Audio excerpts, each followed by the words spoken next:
Welcome to the webinar of Artificial Intelligence. The name of this webinar, the title of this webinar is Demystifying Artificial Intelligence, a beginner's journey into AI with Sherdil IT Academy. Basically इस webinar का मकसद क्या है? इस webinar का मकसद ये है कि हम एक नया कोर्स इंट्रोड्यूस करने जा रहे हैं जो कि आर्टिफिशियल इंटेलिजेंस से रिलेटेड है और इसमें हम बिगनर्स लेवल कॉन्सेप्ट्स जो हैं एआई के उनको पढ़ेंगे।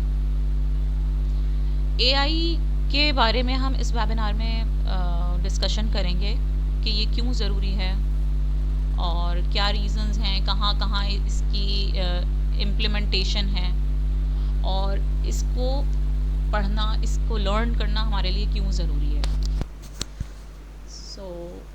पहले मैं अपना आपको इंट्रोडक्शन दे देती हूँ। I am Madiha Aslam. I have done masters in artificial intelligence recently from a reputed university. Previously I have done BS in mathematics और एक्सपीरियंस जो है वो मेरा टीचिंग का है, लेकिन as I am a mathematician as well, so मेरा mathematics का एक टीचिंग एक्सपीरियंस रहा है।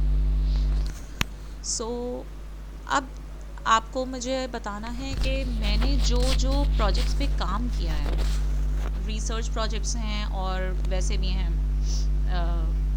प्रोजेक्ट बेस मेरे जो सेमेस्टर प्रोजेक्ट्स होते थे, तो थ्रू आउट द मास्टर्स मैंने जिन जिन प्रोजेक्ट्स पे काम किया है मैं थोड़ा सा उनका ओवरव्यू दे देती हूँ ताकि आपको आइडिया हो कि किस किस डोमेन में मैंने काम किया है एआई में। पहला और बिल्कुल रीसेंट अभी मेरा थीसिस एवेलुएशन हुआ है। रिसर्च बेस्ड जो मेरा प्रोजेक्ट चल रहा था वो है automatic grading with leveraging transformer based models या एलएलएम्स का नाम तो आपने सुना होगा। ट्रांसफॉर्मर बेस्ड मॉडल्स जो आजकल बहुत ज़्यादा जो हैं वो छाए हुए हैं, जैसे कि चैट जीपीटी है, लामा है। तो ये जो हैं ये लार्ज लैंग्वेज मॉडल्स हैं जिनको मैंने अभी अपने रिसेंटली रिसर्च बेस्ड प्रोजेक्ट में यूज़ किया है। ऑटोमेटिंग ग्रेडिंग बेसिकली ये मेरा एजुकेशनल सेक्टर की तरफ काम था, जिसमें हर इंस्टीट्यूशन को या एवेलुएटर्स जो होते हैं उनके लिए एक बहुत ही एग्जॉस्टिंग और टाइम कंज्यूमिंग एक टास्क है, बहुत चैलेंजिंग टास्क है स्टूडेंट्स आंसर स्क्रिप्ट को चेक करना और उसको ग्रेड करना। 1966 में ये ऑटोमेशन की तरफ गया काम और इसमें बहुत सारा काम हुआ है, लेकिन मेरा इसमें कंट्रीब्यूशन ये था कि मैंने इसमें बहुत different machine learning, deep learning techniques, ensemble techniques इसमें यूज़ की गई हैं, लेकिन मेरा जो कंट्रीब्यूशन था वो इस काम में ये था कि मैंने इसमें ट्रांसफॉर्मर बेस्ड मॉडल्स को इम्प्लीमेंट किया। कुछ वेरिएंट्स जो मैंने यूज़ किए वो बर्ड के यूज़ किए इसके लिए, और मेरा मेन फोकस जो था वो था इसकी एक्यूरेसी कि जो हमारे स्टूडेंट आंसर्स हैं उनको ग्रेड करने में कितना एक्यूरेट है हमारा मॉडल और एफिशिएंट कितना है। ये रिसेंटली मैंने अभी अपनी थीसिस की है। इसके अलावा रिसेंटली मैंने अभी अपना सेमेस्टर प्रोजेक्ट किया है spam email detection with NLP and machine learning techniques, जिसमें मैंने नेचुरल लैंग्वेज प्रोसेसिंग के through email data, text data को हैंडल किया और उसके बाद उसको एम्बेड करके आगे फर्दर मशीन लर्निंग के एल्गोरिदम्स से या मॉडल्स से आप कह सकते हैं उससे गुजारा, ताकि वो डिटेक्ट कर सके कि हमारी जो ईमेल्स हैं वो स्पैम हैं या हैम हैं। आप लोग देखते होंगे आपकी जीमेल में भी जंक के, स्पैम के अकाउंट वो फोल्डर्स या फ़िल्टर्स मौजूद होते हैं जो आपकी प्रोमोशनल ईमेल्स होती हैं या ऐसी जिसमें कुछ मैलिशियस कंटेंट होता है, वो उसको उस फोल्डर में कर देते हैं। गूगल सभी ईमेल सर्वर्स जो हैं वो ये चीज़ें यूज़ कर रहे हैं, ईमेल डिटेक्शन। ये अभी मेरा एक रीसेंट काम है। इसमें मैंने रियल टाइम इसमें हम लोगों ने ईमेल्स दी और रियल टाइम टेस्टिंग भी की इसकी। इसके अलावा मैंने ऑब्जेक्ट डिटेक्शन की हुई है, अंडर वाटर ट्रैक डिटेक्शन, जिसमें रियल टाइम वीडियोस के थ्रू उसकी टेस्टिंग की गई।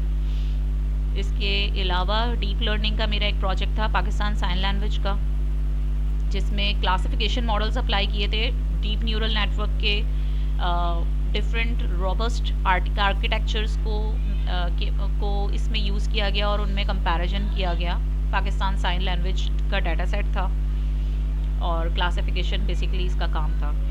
इसके अलावा मैंने एक्सपर्ट सिस्टम एक बनाया है, एक सेमेस्टर प्रोजेक्ट हमारा था जो एडवांस आर्टिफिशियल इंटेलिजेंस के कोर्स में था। सो ये basically rule based expert system होता है जिसमें हमें यूनिवर्सिटी के लिए स्टूडेंट्स को गाइड करना था, उनकी गाइडेंस के लिए कि कौन सा डिसिप्लिन चूज़ किया जाए अकॉर्डिंग टू देयर इंटरेस्ट, और जो है वो उनको गाइड करेगा ये सॉफ्टवेयर या ये एक्सपर्ट सिस्टम।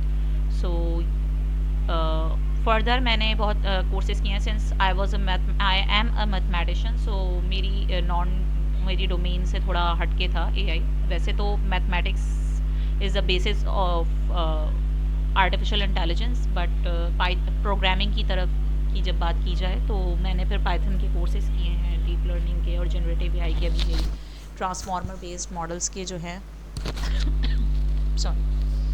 कोर्सेज़ किए हैं ऑनलाइन।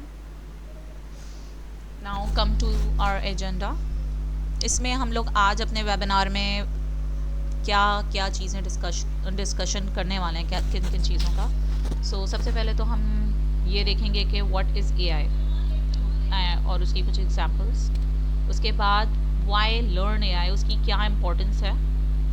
देन हम अपना थोड़ा कोर्स ओवरव्यू देंगे जिसमें उसकी कुछ डिटेल्स और की टॉपिक्स जो हैं वो हमारी कोर्स आउटलाइन के वो मैं आपको बताऊंगी। फिर व्हाई, इसमें हमारा जो मैंने ये जो कोर्स डिज़ाइन किया है इसमें हमारे पास बहुत बैलेंस्ड है। इसमें मैंने क्लासिकल एआई रखा है, यानी जो ट्रेडिशनल एआई होता है, इसके बारे में भी हम आगे जाकर डिस्कस करेंगे कि वो क्यों इस कोर्स में मैंने रखा है। Real world uses of artificial intelligence के बारे में बात करेंगे। फिर हम बात करेंगे कि हमारे क्या लर्निंग आउटकम्स होंगे इस कोर्स के बाद। उसके बाद हमारा एक फर्दर क्वेश्चन आंसर सेशन होगा जिसमें आपको कोई भी क्यूरीज हों या क्वेश्चंस हों तो वो आप मुझसे पूछ सकते हैं। सॉरी। अच्छा, सबसे पहले बात करते हैं आर्टिफिशियल इंटेलिजेंस की, कि आर्टिफिशियल इंटेलिजेंस बेसिकली है क्या। अगर हम वैसे देखें तो एक मशीन है जो कि ना कुछ समझ सकती है और कुछ नहीं कर सकती जब तक इसको इंस्ट्रक्शंस ना दी जाएं। अब ये मशीन जो है वो कौन सी ज़बान समझती है, वो है प्रोग्रामिंग की। हम इसको प्रोग्रामिंग के थ्रू इंस्ट्रक्शंस देते हैं और फिर वो मशीन वर्क करती है। आर्टिफिशियल इंटेलिजेंस जो है वो बेसिकली एक ह्यूमन इंटेलिजेंस के, इंसान का दिमाग जितना बेहतरीन है, जितना इंटेलिजेंस इंसान के पास है, वो इंटेलिजेंस को सिमुलेट करना मशीन्स के ज़रिए, ताकि वो मशीन्स वैसे ह्यूमंस की तरह काम कर सकें और फर्दर हमारे लिए ऑब्वियसली इस फास्ट पेस्ड टाइम में हमारे लिए बहुत ज़्यादा कन्वीनियंस हो जाती है उसकी वजह से। बेसिक मकसद ये है कि हम ऑटोमेट कर सकें और ह्यूमन इंटेलिजेंस को ये सिमुलेशन कर सकें। दिस इज़ कॉल्ड एआई, जिसमें हम ह्यूमन ब्रेन को मिमिक करते हैं। कुछ एग्जांपल्स इसकी गिवन हैं, जैसे कि सेल्फ ड्राइविंग कार्स, जिनको हम ऑटोनॉमस कार्स भी कहते हैं। तो ये कार्स वो कार्स होती हैं जिसमें जिनमें ड्राइवर की ज़रूरत नहीं होती, ड्राइवरलेस होती हैं, और with the help of its sensors they will perceive the environment, और उसके अकॉर्डिंग कि क्या सिचुएशन है, क्या सिनेरियो है, उसके according they will do what is rational, यानी क्या जो सही उनको लगे वो करेंगे। इसके लिए जो है सिमुलेशन करनी पड़ती है इस पूरी कार की, इस पूरे व्हीकल की। उसकी बहुत सारे एस्पेक्ट्स होते हैं जिनको इसमें कंसिडर किया जाता है। ये सब एआई के थ्रू ही होता है। अभी रिसेंटली ऑटोनॉमस कार टेस्ला की तरफ से हो भी गई है इंट्रोड्यूस न्यू। उसके अलावा नेटफ्लिक्स रिकमेंडेशंस, ये वो रिकमेंडेशंस हैं जो हमें नेटफ्लिक्स पे या यूट्यूब पे या किसी भी हम वेब ऐप पे या वेब साइट पे देखते हैं तो हमें रेकमेंड, ई कॉमर्स में भी इवन हम देखते हैं तो हमें रिकमेंडेशंस आ रही होती हैं अकॉर्डिंग टू आवर इंटरेस्ट। सो ये रिकमेंडेशन सिस्टम्स होते हैं जो हर हर अ, जो है अब एप्लीकेशन या हर कोई यूज़ कर रहा है। Basically user patterns, user behaviour को नोटिस किया जाता है, इसको ऑब्ज़र्व किया जाता है और उसको ऑब्ज़र्व करने के बाद जो हैं ये रिकमेंडेशन सिस्टम्स जो होते हैं एआई ड्रिवन रिकमेंडेशन सिस्टम्स क्या करते हैं, वो उन यूज़र्स को उनको रेकमेंड करते हैं कि आपका ये जॉनर, जैसे मूवीज़ या सीरीज़ हो गई कोई, तो उनको बताते हैं कि ये जॉनरा आपका इंटरेस्ट है तो आप ये वाली सीरीज़ या ये मूवीज़ भी देख सकते हैं। इसी तरह से अगर आप किसी ई कॉमर्स वेबसाइट पे जाते हैं तो आपको आपके ख़वातीन के लिए जैसे कॉस्मेटिक्स हो गई, बैग्स हो गए और इसी तरह से जैकेट्स वगैरह, ये सारी चीज़ें हो गई, तो वो रिकमेंडेशन शुरू हो जाती है। सो ये रिकमेंडेशन सिस्टम्स जो हैं ये टोटली एआई ड्रिवन हैं, जिसमें एआई एल्गोरिदम्स बैकएंड पे काम कर रहे होते हैं। गूगल ट्रांसलेट, इतनी सारी हमारे पास जो लैंग्वेजेस हैं उसमें आप किसी में भी ट्रांसलेशन करवा सकते हैं। दिस इज़ बेसिकली एआई जो गूगल के पास है। And last example is chat GPT, जिसको हर कोई जानता है आजकल। सो बेसिकली ये एजुकेशनल सेक्टर में भी है, ये ट्यूटर भी है और एंड व्हाट्स नॉट, मतलब सब कुछ ही कर रहा है। सो this is also AI. This is what I told you is a transformer based model, large language model, GPT. So ये GPT जो है ये इसका chatbot है, chat GPT. So basically this chatbot is using this large language model GPT और उसके through इसके इतने इफ़ेक्टिव और इतने आउटस्टैंडिंग रिजल्ट्स होते हैं, और जितने वर्जन्स आप आगे जाते रहेंगे तो आपको पता चलेगा कि ये और ज़्यादा रिफाइन होता जा रहा है। Now let's come to the next slide. Why learn AI? AI क्यों ज़रूरी है?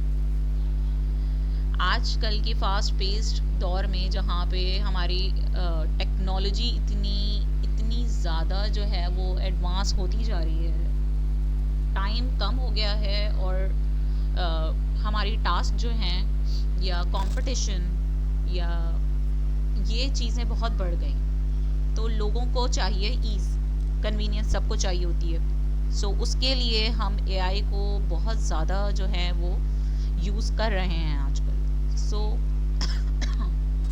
एआई को समझना, इसको लर्न करना हम सब के लिए बहुत ज़रूरी है,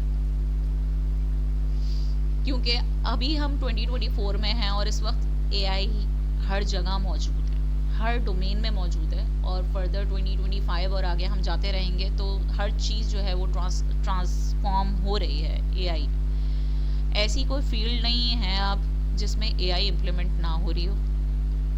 हम उस बारे में भी बात करेंगे रियल वर्ल्ड एप्लीकेशंस में। अभी हमारे पास जो कुछ आपको इंडस्ट्रीज़ में बताया हुआ है यहाँ पे कि जैसे हेल्थ केयर इंडस्ट्री है, तो हेल्थ केयर इंडस्ट्री में कैसे यूज़ हो रही है एआई, वहाँ पे डिजीज़ेस प्रिडिक्ट करने से लेकर उनके डायग्नोसिस तक जो है वो एआई की मदद ली जा रही है। और यूजुअली अब तो रिसेंटली मैंने कुछ देखा है कि कुछ सर्जरीज़ भी हो रही हैं एआई रोबोटिक हैंड्स के थ्रू, और उसका प्रेसिजन वगैरह बहुत ज़्यादा जो है वो रिवाइज हुआ है और बहुत ज़्यादा अच्छा हो गया, रिफाइन हुआ है।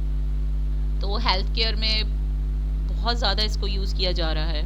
इसके अलावा एजुकेशन सेक्टर में आपकी लर्निंग टूल्स हैं, जैसे कि हम देख सकते हैं, जैसे मैं आपको एक वो करूँगी, बताऊँगी, IBM का ट्यूटर, एक एआई ट्यूटर मौजूद है, टाई, और इसके अलावा भी बहुत सारे एआई ट्यूटर्स आ चुके हैं। रिसेंटली अभी एक स्कूल में भी, प्राइवेट स्कूल में भी एआई ट्यूटर रोबोट इंट्रोड्यूस करवाई गई हैं।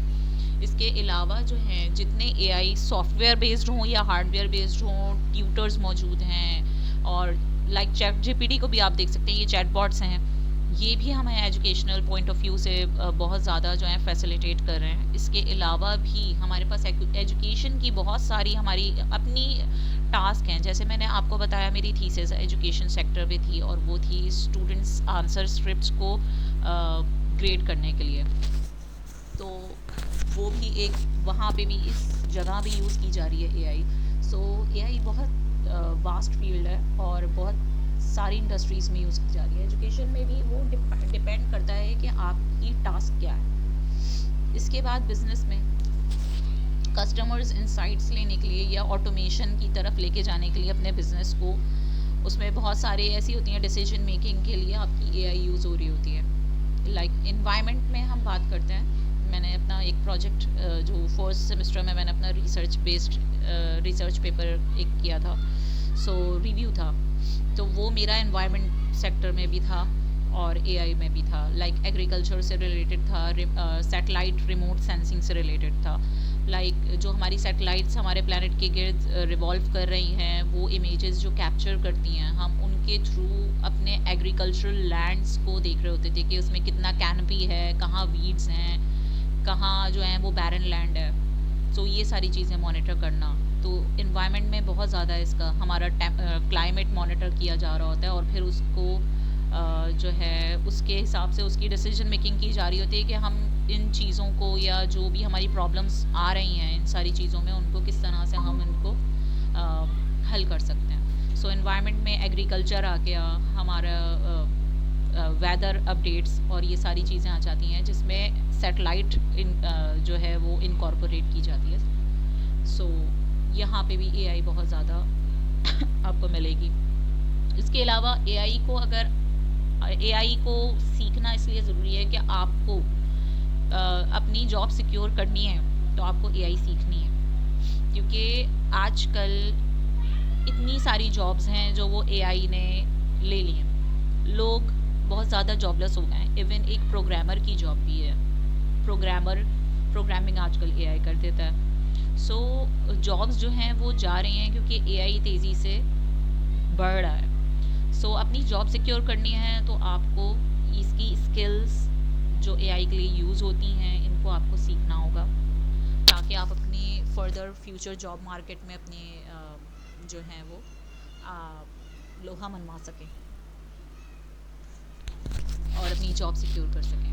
Next is the course overview, जिसमें मैं टोटल 16 क्लासेस लूँगी और 2 आवर्स की होंगी और 2 महीने का ये कोर्स है, ठीक है। ट्वाइस अ वीक होगी और कुछ की टॉपिक्स जो हैं वो कोर्स आउटलाइन के मैंने आपसे शेयर किए हैं, जिसमें मैं आपको बताऊंगी एआई और उसकी टाइप्स के बारे में।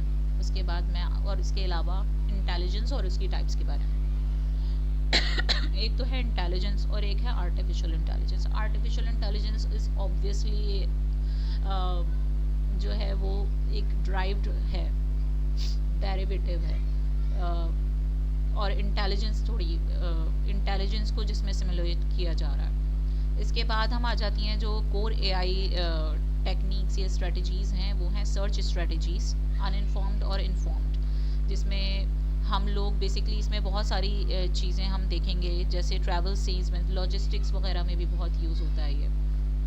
ट्रैवल सेल्समैन प्रॉब्लम है कि अगर आपकी कोई लॉजिस्टिक है, आपका कोई पार्सल है वो पहुंचाना है, तो which will be the minimum route. अगर आपने ऑप्टिमाइजेशन थ्योरी या ऑपरेशन रिसर्च पढ़ा हो तो इसमें आपको आइडिया होगा कि ये सर्च स्ट्रेटजीज़ कैसे काम करती हैं। बेसिकली एआई के बैकएंड पे है मैथमेटिक्स, लेकिन वो मैथ नहीं समझ सकता। सो उसमें हमने प्रोग्रामिंग के थ्रू इसको मशीन को हमने इंस्ट्रक्ट किया है, जिसमें वो सारे एल्गोरिदम्स जो होते हैं वो मैथमेटिकल बेस्ड होते हैं और वो ही रन कर रहे होते हैं जिसके थ्रू एआई काम कर रहा होता है। सो ये सर्च स्ट्रेटजीज़ आपको मैथमेटिक्स में भी मिलेंगी। अनइन्फॉर्म्ड जहाँ पे और इन्फॉर्म्ड क्या है, ये सारी चीज़ें मैं आपको बताऊंगी इंशाल्लाह उसमें। नॉलेज रिप्रेजेंटेशन एंड लॉजिक, इसमें लॉजिक बहुत ज़रूरी है। ऑब्वियसली एक ह्यूमन इंटेलिजेंस की जब हम बात करते हैं तो एक ह्यूमन ब्रेन है वो लॉजिक मांगता है। सो ऐसा नहीं हो सकता कि हम विदाउट लॉजिक हम कोई काम करें। और जब हम बात कर रहे हैं आर्टिफिशियल इंटेलिजेंस की या किसी मशीन को ऐसा तैयार करने के लिए कि वो इंटेलिजेंटली जो है वो काम करे, सॉरी एक मिनट, यस जी। तो उसके लिए लॉजिक बहुत ज़रूरी है। नेक्स्ट है नॉलेज रिप्रेजेंटेशन। नॉलेज रिप्रेजेंटेशन ये वही चीज़ है जो मैंने अपने प्रोजेक्ट्स में आपको बताया था, एक्सपर्ट सिस्टम, जिसमें यूनिवर्सिटी स्टूडेंट्स को गाइड किया गया था कि वो कौन सा डिसिप्लिन चूज़ करें, किस फील्ड में आगे बढ़ें। तो ये नॉलेज रिप्रेजेंटेशन बेसिकली क्या है कि आपके पास नॉलेज तो है लेकिन आपको उसको रिप्रेजेंट कैसे करना है। तो ऑब्वियसली वो एक लॉजिकल फॉर्म में या प्रोग्रामिंग की फॉर्म में होगा। सो एआई तो यही चीज़ मांगती है। अब हमारे पास जो एक्सपर्ट सिस्टम या आते हैं वो रूल बेस्ड होते हैं। सो उसमें हम ना अपनी नॉलेज के थ्रू, एक्सपर्ट सिस्टम है सो यानी जिसके पास बहुत ज़्यादा नॉलेज होती है वो एक्सपर्ट होते हैं। सो वो अपनी एक्सपर्टीज़ के हिसाब से कुछ रूल्स डिफ़ाइन करते हैं और ये जो सिस्टम है वो क्या करता है, वो उन रूल्स के हिसाब से एक डिसीजन मेकिंग करता है। मतलब कि ये अगर ये हो रहा है तो ये भी हो रहा है, तो फिर ये वो रूल फायर होता है और उसके हिसाब से उसके डिसीजन मेकिंग हुई भी होती है। एक पूरी प्लानिंग, स्ट्रेटेजिक एक सिस्टम बना होता है जिसको हम एक्सपर्ट सिस्टम कहते हैं और ये नॉलेज रिप्रेजेंटेशन वो ये बता रही है। Next is learning algorithms. इसमें जो मैंने शुरू में आपको बताई है सर्च स्ट्रेटजीज़ और ये नॉलेज रिप्रेजेंटेशन एंड लॉजिक, ये सारी जो हैं ये कोर एआई, क्लासिकल एआई से रिलेटेड है। लर्निंग एल्गोरिथम्स की बात करते हैं तो हमारा एल्गोरिथम्स लर्न कैसे करते हैं, दिस इज़ व्हाट, जिसमें जहाँ मशीन लर्निंग आती है। मशीन लर्निंग में हमारे पास होती है सुपरवाइज लर्निंग होती है, अनसुपरवाइज लर्निंग होती है या रीइंफोर्समेंट लर्निंग होती है। सही है, 3 तरह की लर्निंग्स होती हैं जिसमें एक तो सुपरवाइज होती है जिसमें आपको आपका गोल पता होता है, अनसुपरवाइज जिसमें आपको नहीं पता आपको कहाँ जाना है, और एक रीइंफोर्समेंट होती है जो रिवॉर्ड की बेसिस पे जो है वो अपने आप को इन्फोर्स करती है, रीइंफोर्स करती है और अपने आप को रिवाइज करती रहती है, रिफाइन करती रहती है। सो ये लर्निंग एल्गोरिथम्स हम पढ़ेंगे। उसके बाद रियल वर्ल्ड एआई एप्लीकेशंस, ये हमारे कोर्स में भी ज़रूर होगा क्योंकि एआई ऐसी फील्ड है, वो वाहिद फील्ड है जिसको हम इमेजिनेशन पे नहीं चला सकते। एआई है ही रियल वर्ल्ड बेस्ड, मतलब इसमें हम कुछ सपोजिशन नहीं कर सकते, ये इम्प्लीमेंटेशन ही इसकी रियल लाइफ में हो रही है, रियल वर्ल्ड में हो रही है। सो इसमें हम जो भी डिस्कशन करेंगे अपने पूरे कोर्स में, थ्रू आउट द कोर्स, तो वो रियल वर्ल्ड बेसिस पे ही होगा। वाई क्लासिकल एआई, मैंने आपको बताया था क्लासिकल एआई या ट्रेडिशनल एआई जो है वो एक वो थोड़ी डिफरेंट है। दिस इज़ कोर एआई और एक है मशीन लर्निंग। लोग समझते हैं मशीन लर्निंग ही एआई है सिर्फ। सो मैं आपको बताती चलूँ कि मशीन लर्निंग एक सब डोमेन है एआई की। It's not complete AI. Machine learning, deep learning and generative AI, ये सब जो हैं ये सब डोमेन हैं एआई की और ये फर्दर रिफाइन हो रही हैं। और सॉरी, क्लासिकल एआई जो है वो कोर एआई है। अब why classical AI, classical AI आजकल ज़्यादा लोग पढ़ाते नहीं हैं, लेकिन क्योंकि मशीन लर्निंग इस वक्त इन है और उसमें बहुत ज़्यादा रिसर्चेज हो रही हैं, सो लोग उसी की तरफ जा रहे हैं। लेकिन क्लासिकल एआई के बगैर हम कॉम्प्लिकेटेड या कॉम्प्लेक्स सिस्टम्स को नहीं समझ सकते। Classical AI is the basis, क्योंकि 1956 में एआई जॉन मैककार्थी ने कॉइन की थी, he is the father of AI. So 1956 में हमारे पास एआई इंट्रोड्यूस हुई और 1980 में मशीन लर्निंग आई है। सो मशीन लर्निंग 1980 में इंट्रोड्यूस हुई और ये during this time in between 1956 to 1980 क्या था, वो यही क्लासिकल एआई थी। So this is a basis. Basically logical reasoning और सिंबॉलिक सिस्टम्स के ऊपर ये डिपेंड करती है। मैंने आपको बताया लॉजिक इसमें बहुत ज़्यादा आपको मिलेगी, जैसे नॉलेज रिप्रेजेंटेशन भी आप करेंगे, एक्सपोर्ट सिस्टम भी बनाते हैं तो उसमें भी आपको लॉजिक चाहिए। सो लॉजिकल रीजनिंग के थ्रू हम इस एआई को इम्प्लीमेंट करते हैं, और इसमें सिंबॉलिक सिस्टम्स होते हैं जिसमें वही जो एआई के इनिशियल टूल्स थे उनको भी हम डिस्कस करेंगे इंशाल्लाह इन कोर्स में। सो उसमें आपको पता चलेगा कि इनका सिंटेक्स सिमेंटिक्स क्या हैं और किस तरह से हम सिंबल्स की बेस पे इसको ये काम करते हैं। एप्लीकेशंस इसकी बहुत ज़्यादा हैं डिसीजन मेकिंग में, प्लानिंग में और एक्सपर्ट सिस्टम्स में। वही बात करूँगी, एक्सपर्ट सिस्टम खुद एक डिसीजन मेकिंग और एक स्ट्रेटेजिक एक प्लानिंग ही है। तो ये सारी जब करनी होती है ना चीज़, तो डिसीजन मेकिंग के लिए हमारे लिए बहुत ज़्यादा यूज़फुल जो है वो क्लासिकल एआई है। इसके बाद ये बताया गया है आपको कि मशीन लर्निंग, वही बात कि मशीन लर्निंग में इस वक्त डीप लर्निंग में बहुत ज़्यादा रिसर्च हुई है, 2016 से बहुत ज़्यादा हाइप आई है एकदम से डीप लर्निंग में। सो मशीन लर्निंग हर जगह चल रही है। सो उसकी वजह से क्लासिकल एआई की इतनी कोई बात नहीं करता, लेकिन अगर आप आगे फर्दर देखते हैं, जैसे एजेंट्स की बात करते हैं या रोबोटिक्स की बात करते हैं, तो रोबोटिक्स में आपको कोर एआई कॉन्सेप्ट या क्लासिकल एआई कॉन्सेप्ट्स चाहिए। आपके रोबोट्स या एजेंट्स जो आप बना रहे हैं उनकी डिसीजन मेकिंग के लिए, उनकी सिमुलेशन के लिए, लॉजिकल रीजनिंग वगैरह, इन सारी चीज़ों के लिए आपको क्लासिकल एआई चाहिए होगी। नेक्स्ट ये आपको एक फाउंडेशन प्रोवाइड करेगी कॉम्प्लेक्स एआई सिस्टम्स, वही बात कर रही हूँ मैं, रोबोटिक्स, लॉजिस्टिक्स, ये सारी चीज़ों को समझने के लिए इनकी अंडरस्टैंडिंग आपको होना ज़रूरी है। तो उसके लिए आपको क्लासिकल एआई चाहिए होगी। Real world uses of classical AI की बात करते हैं तो rule based expert system in health care. Health care में भी एक्सपर्ट सिस्टम होते हैं, नॉलेज बेस्ड, रूल बेस्ड दोनों कहा जा सकता है। अच्छा, ये rule based expert system health care में किस तरीके से ये डायग्नोसिस करते हैं, लाइक एक सर्टेन डिजीज़ है जिसको डायग्नोस करना है या कोई भी डिजीज़ हैं। सो उसके लिए एक्सपर्टी जो आपके एक्सपर्ट्स हैं, मेडिकल एक्सपर्ट्स, उनकी नॉलेज के थ्रू रूल्स बनाए जाते हैं, और फिर ये जो हमारा एक्सपर्ट सिस्टम होता है इसको कंडीशन दी जाती है, वो उन रूल्स से मैच करता है, जहाँ वो रूल्स मैच होते जाते हैं उसके थ्रू ये डिसीजन मेकिंग करता है और वो डायग्नोसिस करके बताता है कि इनको ये डिजीज़ है। सो ये बहुत प्रिसाइज, बहुत एक्यूरेट होते हैं क्योंकि ये एक्सपर्ट नॉलेज पे बने होते हैं।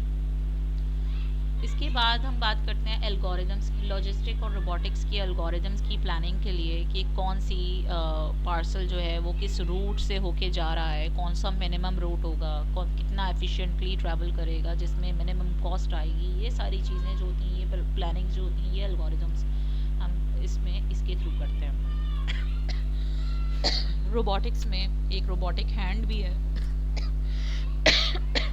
तो उसके लिए भी जो एल्गोरिदम्स यूज़ हो रहे हैं वो प्लानिंग एल्गोरिदम्स या डिसीजन मेकिंग एल्गोरिदम्स जो हैं कि कब उसको फैच करना है, कब उसको रिलीज़ करना है। सो इन सब चीज़ों के लिए भी यूज़ हो रहा होता है। Next is the game AI, यानी जो हमारे पास गेम्स हैं, बहुत सारे एआई ड्रिवन गेम्स हैं जो कि हमारी क्लासिकल एआई के थ्रू चल रहे होते हैं, लाइक डिसीजन ट्रीज। अगेन ये decision tree core classical AI algorithm है जिसको हम मशीन लर्निंग में भी यूज़ करते हैं। एंड ह्यूरिस्टिक्स इन चेस, इन्होंने ये बताया है कि एक चेस जो गेम है, आपने देखा होगा कि चेस के जो एक्सपर्ट्स हैं उनको भी वेट कर दिया गया।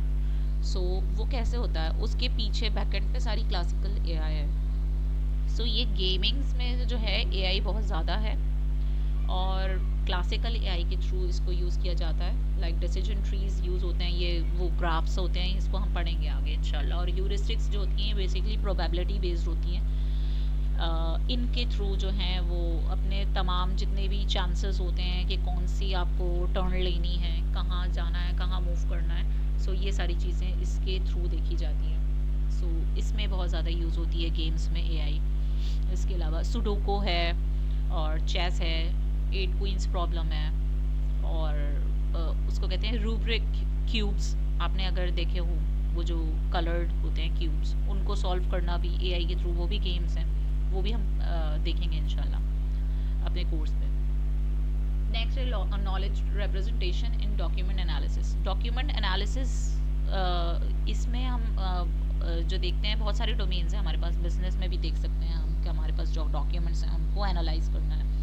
सो वही नॉलेज रिप्रेजेंटेशन यानी एक्सपर्ट सिस्टम आ जाता है। ऐसे एक्सपर्ट सिस्टम्स बने हुए हैं हमारे पास बिजनेस में, जहाँ पे वो अपने डॉक्यूमेंट्स का एनालाइज करवा रहे होते हैं और फर्दर अब इतने और उसकी बेसिस पे जो है वो डिसीजन मेकिंग कर रहे होते हैं। इसी तरह लॉ में बहुत ज़्यादा ये काम आता है नॉलेज रिप्रेजेंटेशन, लाइक जो क्लॉज होते हैं, कौन सा क्लॉज जो है वो किस चीज़ पे जा रहा है, क्या होगा लॉ, जो हमारे तमाम कॉन्स्टिट्यूशंस जो बने हुए हैं, इन सारी चीज़ों को देख रहा होता है। नॉलेज रिप्रेजेंटेशन है, इन चीज़ों में यूज़ होते हैं। तो लॉ डॉक्यूमेंट्स में भी बहुत उनको एनालाइज करने के लिए भी बहुत यूज़ किया जाता है इसको। ओके, नाउ अब हम बात करते हैं अपने लर्निंग आउटकम्स की। What will you learn? Obviously you will gain a strong foundation of AI concepts. ये बेसिक कॉन्सेप्ट्स हैं, अगर हम इनको नहीं पढ़ेंगे तो हमारा एआई का जो फाउंडेशन है वो नहीं बन पाएगी।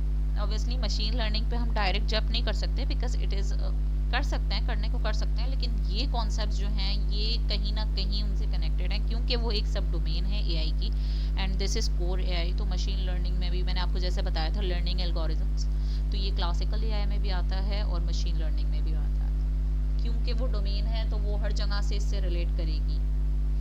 इसके बाद इन्होंने बताया तमाम डोमेन्स में जो हमें एआई की फंडामेंटल जो नॉलेज चाहिए किसी भी डोमेन में काम करने के लिए, लाइक मैंने आपको बताया कि साइबर सिक्योरिटी में, एजुकेशन सेक्टर की तरफ और एनवायरनमेंट की तरफ, जैसे मैंने एग्रीकल्चर में भी किया है, इसी तरह से अंडर वाटर ट्रैक डिटेक्शन, ये बहुत डिफरेंट डोमेन्स हैं, लेकिन सब में एआई को इम्प्लीमेंट करना जब हमारे लिए आसान होगा जब हमारी एआई की बेस जो है वो मजबूत होगी। इसके बाद हम बात करते हैं डिसीजन मेकिंग सिस्टम्स के क्या उसूल हैं, उनको समझना ज़रूरी है। उसके लिए हमें ये एआई, ये स्ट्रेटजीज़, ये नॉलेज बेस, ये सारी चीज़ों को हमें पढ़ना बहुत ज़रूरी है, ताकि हम उन एआई प्रॉब्लम्स को और एनालाइज कर सकें और उसके सॉल्यूशंस जो हैं वो प्रपोज कर सकें।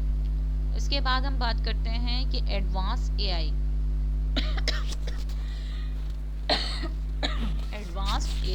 अभी मैंने ऑब्वियसली हम लोगों ने ये कोर्स अभी इंट्रोड्यूस नहीं किया है, क्योंकि पहले हमें अगर एडवांस आर्टिफिशियल इंटेलिजेंस पढ़नी है सो उससे पहले हमें उसकी फाउंडेशंस को ऑब्वियसली जो है वो सीखना होगा।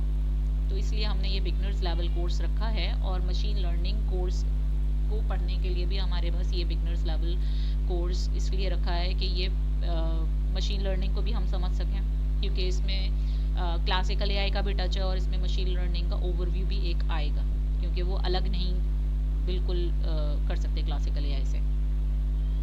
नेक्स्ट इज़ कि हमारी रियल वर्ल्ड एप्लीकेशन क्या है, उसके लिए हमें प्रैक्टिकल नॉलेज चाहिए, वो हमें इंशाल्लाह इससे मिलेगी, और ऑब्वियसली आपके रिज्यूमे के लिए एक सर्टिफिकेशन भी हो जाएगी। सॉरी।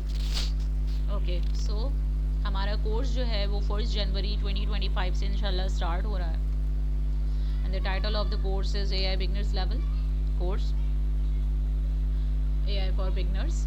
और शेदिल आईटी एकेडमी जो है ये वो उन्होंने इंट्रोड्यूस करवाया, और इंशाल्लाह मैं इसको प्रेजेंट करूँगी। Now let's come to question and answers. So आपको अगर कुछ क्वेश्चंस पूछने हैं तो आप मुझसे पूछ सकते हैं। Any questions?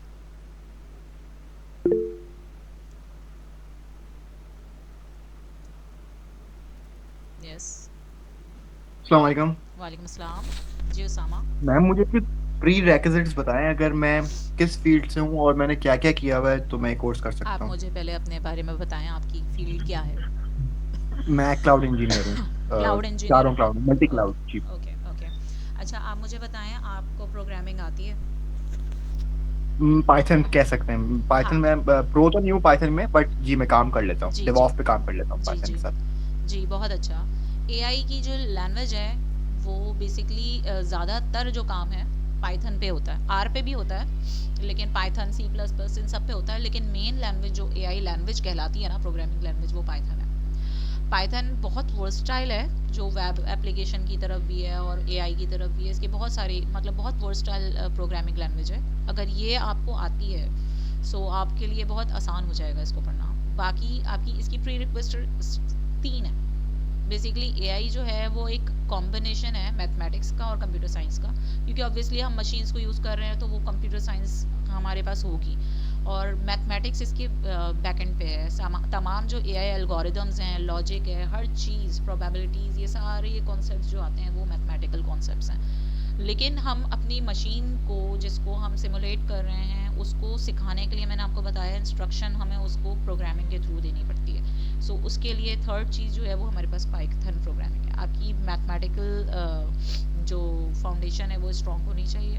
लीनियर अलजेब्रा और बहुत सारी एनालिटिकल ज्योमेट्री, बहुत सारे मैथमेटिकल कॉन्सेप्ट्स हैं, और जिसकी बेसिस पे आप एल्गोरिदम को समझ सकें कि उस एल्गोरिदम वो एल्गोरिदम रन कैसे कर रहा है, उसमें काम हो कैसा रहा है, किस बेसिस पे वो कैलकुलेशन कर रहा है।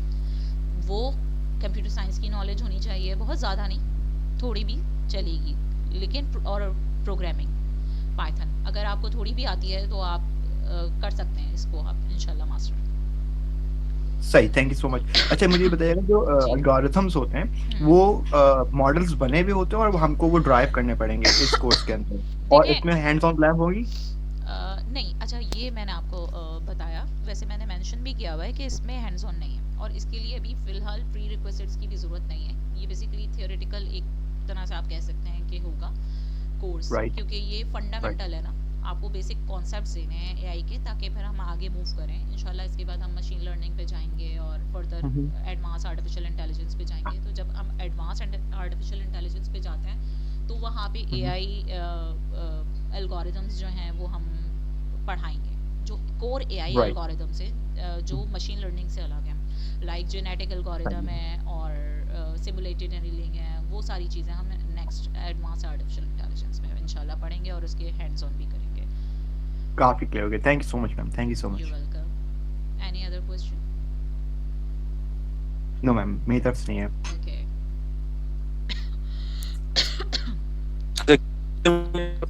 अस्सलाम How वालेकुम। much time will it take to complete it?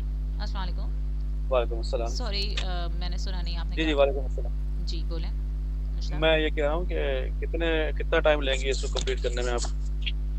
ये 2 मंथ्स का कोर्स है। ट्वाइस अ वीक हम्म हमारी होंगी क्लासेस। 2 क्लासेस होंगी एक वीक में, हम्म वेंसडे थर्सडे इंशाल्लाह, और 2 आवर्स की क्लास होगी एक। उसमें हम ये जो है कोर्स इंशाल्लाह कंप्लीट कर लेंगे, फरवरी के एंड तक इंशाल्लाह कंप्लीट हो जाएगा। ओके। और मुझे ये बताएं कि एआई के अंदर कोई सर्टिफिकेशन वगैरह है, या मतलब कोई क्या क्या सर्टिफिकेशन हम कर सकते हैं एआई के बारे में, अगर हम वो एआई के करें अंदर, तो हमें सॉरी आप फायदा क्या हो? कह रहे हैं, एआई के अंदर क्या है? सर्टिफिकेशन वगैरह हैं, सर्टिफिकेशंस, जिस हाँ तरह जी जी बिल्कुल बिल्कुल सब है। AWS की सर्टिफिकेशन हैं, तो इसके अंदर कौन सी सर्टिफिकेशन है इसमें?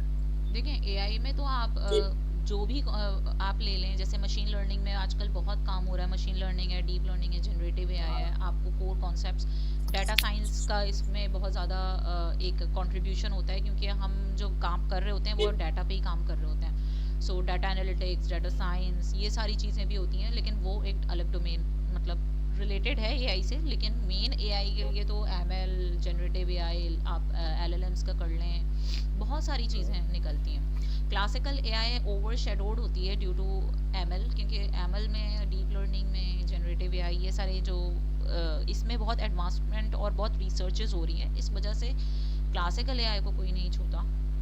लेकिन क्लासिकल एआई पे काम वहाँ होता है जहाँ पे, जैसे मैंने आपको बताया, एग्जांपल्स भी दी थी, ऑटोनॉमस व्हीकल्स और इन सारी चीज़ों पे, हेल्थ केयर सेक्टर में बहुत होता है। आप अभी भी अगर रिसर्च पेपर्स के बारे में सर्च करें तो आप सर्च कर सकते हैं नॉलेज बेस एक्सपोर्ट सिस्टम के ऊपर, आपको बहुत पेपर्स मिलेंगे, आपको पता चलेगा कि उस पर भी रिसर्चेज हो रही हैं। लेकिन 2016 से जो हाइप एक क्रिएट हुई है डीप लर्निंग की और मशीन लर्निंग की, ये न्यूरल नेटवर्क्स आए हैं, उसी से फर्दर जो है उनको रिफाइन करके ये लार्ज लैंग्वेज मॉडल्स, अब डिफ्यूजन मॉडल्स चल रहे हैं, और रिसेंटली बहुत कुछ चल रहा है, ये जनरेटिव एआई, ये सारी चीज़ें भी अभी बहुत है ना, इनकी भी सर्टिफिकेशन है, सब चीज़ों की सर्टिफिकेशंस होती हैं।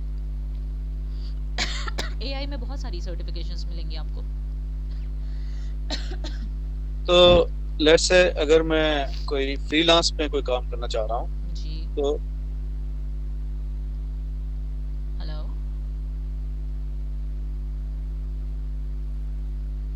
हेलो, जी जी जी जी आवाज़ थोड़ी कट रही थी। जी बोलिए। मैं कह रहा हूँ कि like if I want to do some freelance work, Yeah. then what is the most important and most thing I have to do that one? If you want to do freelancing, okay, Yeah. it What type of depends. projects are more in the market? हाँ, सो आपको machine learning, deep learning, generative AI के बहुत सारे मिल जाएंगे आपको। Simple basic algorithms, ऐसे भी models होते हैं, ऐसी भी टास्क होती हैं, depends on the task that you are working on. आपकी जो टास्क होगी उस पर आप बहुत सारे ऐसे सिंपल मशीन लर्निंग एल्गोरिदम्स भी अप्लाई कर सकते हैं।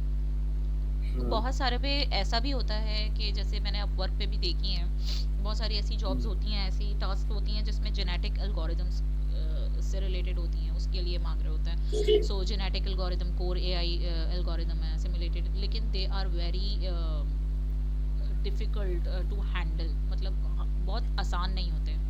सो बहुत कॉम्प्लेक्स एल्गोरिदम्स होते हैं, सो उनको मास्टर करना कंपेयर टू मशीन लर्निंग बहुत थोड़ा डिफ़िकल्ट होता है, क्योंकि वो कोर एआई है, लेकिन उसकी भी डिमांड है।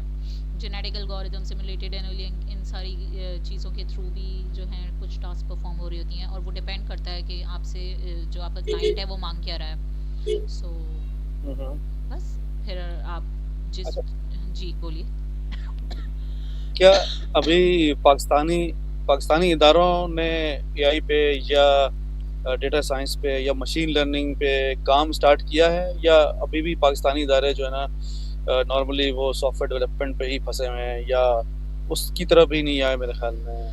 क्या आप क्या देखिए, काम हो रहा है, बहुत बहुत ज़्यादा हो रहा है और बहुत अच्छा भी हो रहा है, लेकिन मसला अच्छा, यहाँ पे आके रिसोर्सेज का आता है कि ठीक है। रिसोर्सेज, लाइक मैंने अभी अपनी थीसिस की, तो उसके लिए मैं वहाँ पे अपनी यूनिवर्सिटी में HPCC क्लाउड कंप्यूटिंग लैब है, वहाँ पे मैंने जाके उनसे GPU लिया, रिसोर्सेज लिए, क्योंकि Google sorry No problem. Google collaboratory एक हमारे पास टूल है जो जुपिटर नोटबुक पे रन कर रहा होता है, गूगल का अपना है वो टूल। सो पहले वो आपको GPU और TPUs जो है वो दे रहे होते थे। Thing, right? Huh? It's probably because it was in the Hello? Dan and Nados thing. Yeah. या सो वो पहले आपको फ्री ऑफ कॉस्ट दे रहे होते थे और मल्टीपल सेशंस दे रहे होते थे एक दिन में, लेकिन अब वो आपको एक सेशन देते हैं, और उसमें भी अगर आपका डाटा ज़्यादा है या आपका काम ज़्यादा है तो वो अस्सलामुअलैकुम। सेशन क्रैश कर देते हैं। वालेकुम अस्सलाम जी, मैं ठीक ज़रा है। जी, क्वेश्चन अस्सलामुअलैकुम, आंसर मोहम्मद सईद बात कर रहा हूँ। हाँ, इसमें जी मैं ऐड करना चाहूँगा कि एक तो ये कि जो गूगल क्लाउड है ना, वो उसका लिमिटेड जीपीयूज़ हैं। जी तो most of the data science का या डेटा इंजीनियरिंग का जो भी वर्क हो रहा है आजकल, वो माइक्रोसॉफ्ट अज़ूर की तरफ शिफ्ट हो रहा है डिपेंडिंग ऑन सिचुएशंस। और दूसरा भाई मुश्ताक का जो सवाल था, इस पे नेशनल इंक्यूबेशन सेंटर इस्लामाबाद में भी काम हो रहा है, या ये तकरीबन 5 साल पहले से काम हो रहा है। VLSI डिज़ाइन जो है वेरी लार्ज स्केल इंटीग्रेशन, इस पे भी काम हो रहा है नस्ट में, और रोबोटिक्स वगैरह पे भी जो है वो काफ़ी जो है एग्जैक्टली सॉफ्टवेयर और वेब डेवलपमेंट के अलावा जो है उस पे पाकिस्तान काफ़ी काम कर रहा है। और लेकिन ये थोड़ा सा कॉन्फिडेंशियल होता है समटाइम्स, क्योंकि एग्जैक्टली बहुत सारे स्टेक होल्डर्स इसमें इन्वॉल्व होते हैं। इसकी अभी जो मिसाल आपके पास रिसेंटली 2 दिन पहले आई है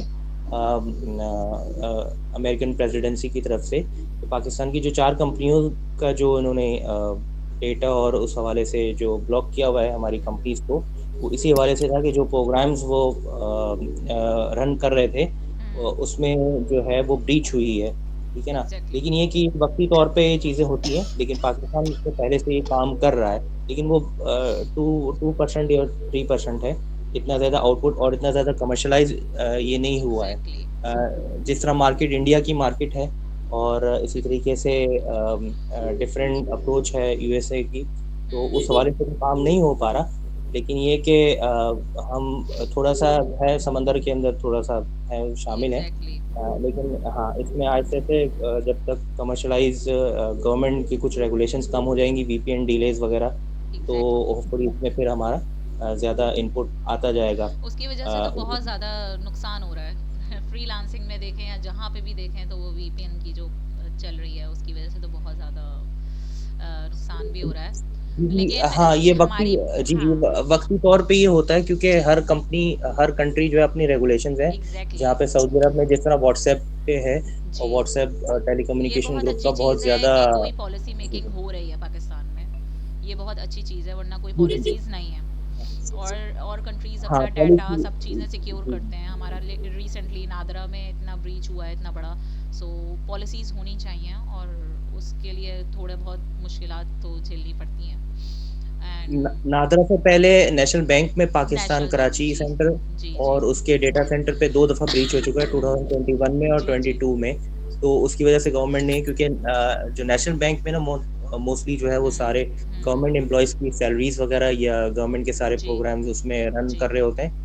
तो वो ब्रीच हुए तो उसकी वजह से ये लगाना ज़रूरी है। मैं गवर्नमेंट की इस तरह एग्जैक्टली से कोई डिफेंड नहीं कर रहा, नहीं नहीं लेकिन ये ये बहुत होता अच्छी है चीज़ है ये बहुत अच्छी उसमें चीज़ है प्रॉब्लम्स होती है, गवर्नमेंट भी मजबूर है। नहीं ये तो बहुत लेकिन अच्छी ये कि चीज़ है जल्दी रिज़ॉल्व हो जाए तो ये ज़्यादा बेहतर है क्योंकि गवर्नमेंट इसके इन्होंने एक्चुअली जो प्रोग्राम जो एल्गोरिथम डिज़ाइन किए थे, गवर्नमेंट के उसके कुछ टास्क और कुछ चैलेंजेस होंगे और टाइमलाइन होंगी वो गवर्नमेंट ने टाइमलाइन मेट नहीं की जिसकी वजह से ये प्रॉब्लम आनी शुरू हो गई। एग्जैक्टली अब ये कि गवर्नमेंट इसको थोड़ा जल्दी रेगुलेट कर ले तो वो थोड़ा-सा स्टेबल होना शुरू हो जाएँगे। लेकिन ये जो वीपीएन का है ना ये बहुत अच्छा हो जाएगा कि वो रजिस्टर्ड होंगे तो फिर बहुत अच्छा हो जाएगा बाकी ये कि पाकिस्तान में टैलेंट बहुत है और मैं कुछ देखती रहती हूँ यही न्यूज़ वगैरह तो रिसेंटली नासा का जो डाटा ब्रीच हुआ होने से बचाया था वो पाकिस्तानी एक लड़के थे जो साइबर सिक्योरिटी के थे सो पाकिस्तान में टैलेंट बहुत है लेकिन यहाँ पे काम भी हो रहा है लेकिन वही बात आ जाती है जहाँ रिसोर्सेज की कमी बहुत है सो अगर हमारा इस साइड जो है वो लगे अगर पैसा लगे इन्वेस्टमेंट को तो पाकिस्तान बहुत आगे जाएगा और पाकिस्तानी इसकी बहुत डिमांड है इंडिया में तो एजुकेट बहुत किया जाता है इन चीज़ों को स्किल्स को इन टेक्निकल स्किल्स को बहुत प्रमोट किया जाता है वहाँ की एजुकेशन सिस्टम्स एजुकेशनल सिस्टम्स पे भी तो डिपेंड करता है ना तो यहाँ पे तो हर चीज़ खस्ता हाल होती जा रही है क्योंकि यहाँ इन चीज़ों पे कोई ध्यान नहीं दे रहा सही से अगर इन चीज़ों पे फोकस किया जाए तो पाकिस्तान का जो टैलेंट है वो पूरी दुनिया में माना जाता है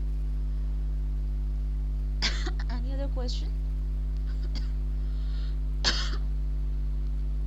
जिस तरह रिसेंटली जैसे एनवीडिया और एएमडी कंपनीज उभर के सामने आई हैं लास्ट कुछ महीनों में आपने देखा होगा कि उन्होंने ग्राफिक्स के उन्होंने एक नया स्टार्टअप दिया है जी नया स्टार्टअप बेसिकली वो गेमिंग की तरफ से लेके उस ग्राफिक्स के उन्होंने जीपीयूज और ग्राफिक कार्ड से और फिर उन्होंने अपना नया कंप्यूटर लॉन्च और इस हवाले से किया है जी तो जी वो भी एक नया मैदान है पाकिस्तान के लिए गेम एग्जैक्टली डेवलपमेंट और आर्किटेक्चरल डिज़ाइन अगर उसमें भी एआई और पाकिस्तानी अगर उसमें ज़्यादा अपना एफर्ट्स पुट इन करें तो उसमें भी जो है पाकिस्तानी ग्रो कर सकते हैं एग्जैक्टली हमें तो कोई भी प्लेटफॉर्म असल में कोई भी मिलना चाहिए प्लेटफॉर्म तो उसमें जो है हम उस पे आगे बढ़ सकते हैं लेकिन ये कि ज़रूरी नहीं है हर मुल्क के में प्रॉब्लम्स होती हैं पाकिस्तान में भी एग्जैक्टली है बहुत ज़्यादा प्रॉब्लम्स हैं लेकिन सर ऐसे ही दुनिया में कोई ऐसी प्रॉब्लम नहीं जिसका सॉल्यूशन सोल्यूशन ना ना हो हो बिल्कुल बिल्कुल सही कह रहे जी हैं जी आप तो वो प्रॉब्लम्स के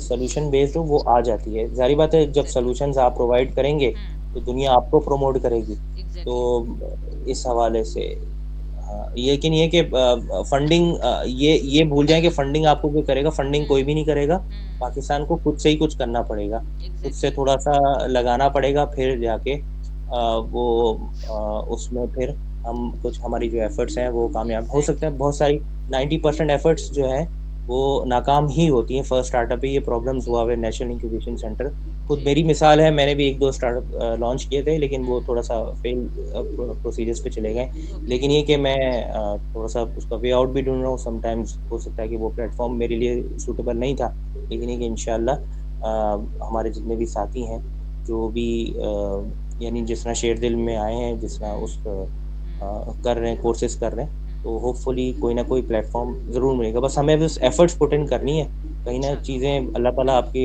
रास्ते आसान बना देता है। बिल्कुल बिल्कुल बेशक। मेरा एक क्वेश्चन था, can I ask you question? या श्योर। मैं मिस कर गया हूँ आप लोगों का ये वेबिनार, तो माज़रत चाहूँगा। तो आप लोग इसकी रिकॉर्डिंग शेयर करेंगे या जो डिटेल्स आपकी स्लाइड्स वगैरह हैं शेयर करेंगे? या it will be shared on YouTube इंशाल्लाह। अच्छा, तो उसका लिंक भेज देंगे आप लोग, राइट? इंशाल्लाह जी बिल्कुल। क्या मैं कुछ पूछ सकता हूँ? जी, सिंस पूछिए। ठीक, मैं इसको एक्सप्लोर कर रहा था अपने बेटी के लिए ये program. She is not online right now, okay. तो इसमें किसी किस्म का बैकग्राउंड नहीं चाहिए, जो मैंने डिस्क्रिप्शन पढ़ी थी आप लोगों की, राइट? यानी करेक्ट? नहीं, What- बैकग्राउंड प्री रिक्विजिट्स थे, लाइक 3 प्री रिक्विजिट्स हैं एआई के लिए कि आपकी कंप्यूटर साइंस की नॉलेज, मैथमेटिकल फाउंडेशन, मैथमेटिक्स की नॉलेज अच्छी होनी चाहिए और प्लस प्रोग्रामिंग आपकी अच्छी होनी चाहिए। लेकिन ये जो कोर्स जो हम अभी करवा रहे हैं, this is since it is a beginners level course, so इसमें हम कोई हैंड्स ऑन एज सच नहीं करवा रहे जिसके लिए प्रोग्रामिंग की नीड नहीं है। लेकिन मैथमेटिकल कॉन्सेप्ट्स और कंप्यूटर साइंस जो है उसकी अंडरस्टैंडिंग होना अच्छा है। फिर अच्छा, आप उसके okay. कॉन्सेप्ट्स जो फाउंडेशनल कॉन्सेप्ट्स हैं उनको फिर समझेंगे कैसे। ठीक है।